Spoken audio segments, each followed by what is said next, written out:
Hello and welcome to this thought for the day. Today I offer a reflection on the life of St Augustine of Hippo, who lived from 354 to 430. So often we commemorate the lives of the saints of whom we hear a slight echo coming down through the centuries. On the other hand, Augustine is said to be the most influential Christian writer outside the pages of the Bible. Hundreds of books, letters and sermons have been preserved. By comparison, if most of the saints leave us echoes, St Augustine is more like Netflix. We know something of his life from his Confessions, an innovative form of literature for his times in which he pours out to God his life in a book-length prayer. He was a bright youngster, and his parents strained to give him a classical education with a view that he should enter the professions. After his education, Augustine returned to his hometown to teach rhetoric. Persuasive speech was an important aspect of any professional career at the time. Augustine fell under the spell of a group called the Manichaeans, who opposed Catholic Christianity, believing that the disciples were dull and that they had perverted the true teachings of Christ. The Manichaeans were Gnostics and divided the universe into two, the good and the bad, the light and the dark, the material and the spiritual, etc. All the while his faithful mother, St Monica, prayed for his conversion to Catholicism. Augustine was encouraged by his friends to move to Rome. Monica planned to go with him, but he deceived her and left without her. Well, Rome didn't work out for him, so he moved to Milan and came under the influence of the famous bishop, St Ambrose. Augustine became a catechumen. And the greatest spiritual experience of Augustine's life came in the year 386 and is recorded in his Confessions. Writing in a moment of deep spiritual distress, he says, "I wept in bitter contrition of my heart.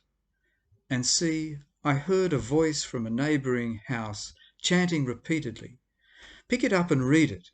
Pick it up and read it.'" At first, Augustine thought it was a child's nursery rhyme, but excitedly he ran back to where he and his friend Alypius had been reading the scriptures. Augustine picked them up and read the first verses that he saw. They were from Romans 13.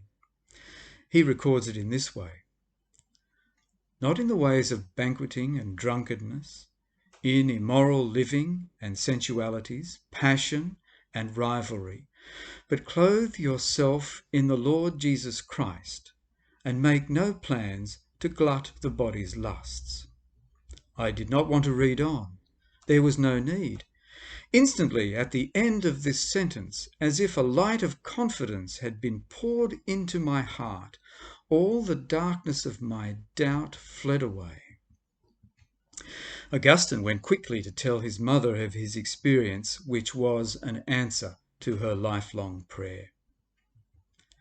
Augustine was eventually led to ordination. While in the North African city of Hippo, he went to the cathedral. The bishop, Valerius, seeing Augustine, put aside his prepared sermon and spoke of the need for priests in the diocese. The congregation pressed upon Augustine to be ordained on the spot, and reluctantly he agreed. He stayed in Hippo for the rest of his life, becoming bishop of the diocese in 396. He wrote his great works during this time, the Confessions, on the Trinity, the City of God, to name a few. He lived in turbulent times. Not only were there theological controversies to be argued, but towards the end of his life, the Vandals, led by Genseric, wreaked havoc on North Africa. People fled the towns to find refuge in Hippo. One source says, "He had prayed with his frightened flock for the gift of perseverance in the faith, by which the weak individual can come to share in the eternal stability of Christ. Bound as a father to his family, the Bishop of Hippo stood firm until the end, while all his world and life's work were destroyed in the violence around him. Though Hippo was partly burned, the library of St Augustine was preserved from destruction.